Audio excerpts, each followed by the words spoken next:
विषय असा आहे की जे 10 तारखेला संविधानाची छेडछाड केली, जो आरोपी आहे त्याला मनोरुग्ण ठरवण्याचं काम पोलीस प्रशासनाने केलं होतं आणि त्या आरोपीवर अजून देशद्रोहाचा गुन्हा दाखल झालेला नाही. त्याच्यावर सर्वप्रथम देशद्रोहाचा गुन्हा दाखल झाला पाहिजे. त्यांनी मनोरुग्ण म्हणून जे वातावरण गरम केले या जिल्ह्यामध्ये आपल्या, त्याच्यामुळे लोकांनी जास्त भावनिक होऊन दुसऱ्या दिवशी 11 तारखेला बंद जो होता आपला 12-1 वाजेपर्यंत सुरू होता आणि व्यापाऱ्यांनी स्वतःहून बाजारपेठ बंद ठेवल्या होत्या आणि समाजातील सर्व नेते रस्त्यावर आंदोलन करत होते. आंदोलन व्यवस्थित शांततेत जात होतं, पण 100-1 लोकांचा जमाव मोपर तोंडाला बांधून दस्त्या टोप्या बांधून जे गावात बसून मोडतोड केली दुकानाच्या बोर्डायची वगैरे, ते आरोपी सुद्धा कोण आहे ते शोधून काढले पाहिजे. आणि याच्यात महत्वाचं आहे की ही गोष्ट रोखू शकली असा आरोप आहे निर्णय घेण्यामध्ये आणि ह्या गोष्टी रोखण्यात सफिशियल फेल झालेला आहे. यावर काय सांगा? म्हणजे मूळ मुद्दा तिथूनच सुरुवात होते या घटनेची. जिल्हा प्रशासन जिल्हा अधिकारी जे आहे त्यांना चुकीची माहिती कालच्या PS आणि लोकांनी दिली, त्यामुळं जिल्हा अधिकाऱ्यांनी दुसऱ्या दिवशी याचा निर्णय घेतला जमावबंदीचा. ते अगोदर घ्यायला पाहिजे होता त्यांनी. पण दुसरी गोष्ट अशी आहे की जे आंदोलन सुरू चालू होतं, आंदोलनाला गालबोट लावण्याचं ज्यांनी काम केलं, ज्या जमावामध्ये ज्या पोलिसवाल्यांनी मारहाण केली त्या पोलिसावर कारवाई झाली पाहिजे.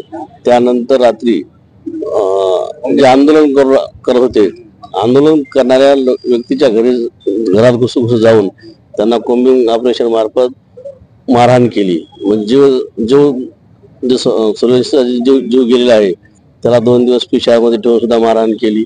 त्याच्यासोबत असलेल्या लोकांना दहशत ठेवण्यासाठी मुद्दाम मारलं. ती आमची एक महिला आहे, तिच्या सुद्धा नाही आपल्या मानवते महिला, तिला सुद्धा आपल्या बहिणीला ती पाहत होती फक्त, आणि पाहत असताना उचलून पोलिसवाल्यांनी तिला बेदम मारहाण केली. पोलीस स्टेशनमध्ये पाहती का म्हणून मारहाण केली, तिच्या अवघड जागेवर मारहाण केली. पोलीस प्रशासन कोणाच्या इशाऱ्यावर हे मारहाण केली त्याची सुद्धा चौकशी झाली पाहिजे. आणि पोलिसावर आता जसं आपला सुरेश वारलेला आहे त्या पोलिसावर 302चा गुन्हा नवीन ऍक्टनुसार दाखल झाला पाहिजे. त्यानंतर त्यांचा आत्महत्येच्या दिवशी बाबा आमच्या वाकोडे साहेब दलित नेते सोबत होते, त्यांचा सुद्धा FIR मध्ये नाव मुद्दाम होऊन पोलिसांनी अडकवलं होतं की हे आंदोलन थांबलं पाहिजे. यांच्यावर जर बाबावरच गुन्हा दाखल केला तर बाकी कार्यकर्ते कोणी रस्त्यावर येणार नाही, त्याच्यामुळे यांना अडकवा हे पोलिसांचे जे षडयंत्र होतं, त्या षडयंत्रामुळं आणि 2-4 दिवसाच्या दगदगीच्या आंदोलनामध्ये वाकोडे बाबा सुद्धा प्रचंड टेम्परेचर मध्ये आले आणि त्यांचा मृत्यू झाला. त्याचं शासन प्रशासनाच्या वतीनं समाधानकारक पावलं अशी उचलण्यात आलेली नाहीत असाही आरोप करण्यात येते. तुम्ही काय सांगा? शासन प्रशासन शासनाच्या लेवलला पूर्णच कुठंच काही कोणाचा ताळमेळ नाही यांचा, शासनाचा पण नाही प्रशासनाचा पण नाही. त्याच्यामुळे ही संधी परिस्थिती आताच्या बाहेर त्यांच्याकडे गेली आहे. मला तुमच्या माध्यमातून त्यांना सांगायचे, जोपर्यंत पोलीस प्रशासनाचे जे अधिकारी कर्मचारी होते त्यांच्यावर नवीन ऍक्टनुसार 302चा गुन्हा दाखल झाला जर नाही तर हे आमचं आंदोलन महाग हटणार नाही. विजय वाकोडे यांच्या फॅमिलीमधला एक माणूस शासकीय नोकरीत लागावा, त्यांना बी शासनाच्या पूर्ण फॅसिलिटी पैसे मिळावे. तसंच आपल्या सोमनाथ सूर्यवंशींच्या घरी सुद्धा एक जणांना शासकीय नोकरी लागली पाहिजे, त्यांना सुद्धा आर्थिक नुकसान. पोलीस कस्टडीमध्ये वारल्यानंतर सुद्धा सोमनाथ सूर्यवंशींच्या घरी अजून आर्थिक मदत या शासनानं दिली नाही. हे कोणाच्या इशाऱ्यावर शासन चालले याचा तुम्ही सुद्धा विचार करायला पाहिजे. जे वारले जे लॉ कॉलेजचा विद्यार्थी, रिपोर्ट आल्या सर्व की हा पोलीस कस्टडीमध्ये मेलाय म्हणून, तरी सुद्धा हा चमडी जे कातड्याचं चमडे कशाचे शासनाचं त्याला अजून निधी जाहीर नाही केला. त्याचा सुद्धा आम्ही जाहीर निषेध करतो त्या शासनाचा. आपण पाहितलं असेल कालचे जे बोट घटनेचा दुर्दैव असला, मृत्यू पडले असतील, कुठे कुठे ऍक्सिडेंट झाले असेल, त्याला शासन तात्काळ मदत देते. पण इथं पोलीसवाल्यांनी या आंदोलकाला बाबासाहेबांच्या भीमसैनिकाला पोलिसांनी रात्री कोम्बिंग ऑपरेशन उचलून मारहाण केलं, पोलीस कस्टडीत 2 दिवस ठेवलं आणि ते वारल्यानंतर सुद्धा अजून हे शासन नुसतं पाहण्याची भूमिका घेत आहे, त्यांना अजून मदत दिली नाही. त्याचा सुद्धा आम्ही इथे जाहीर निषेध करतो.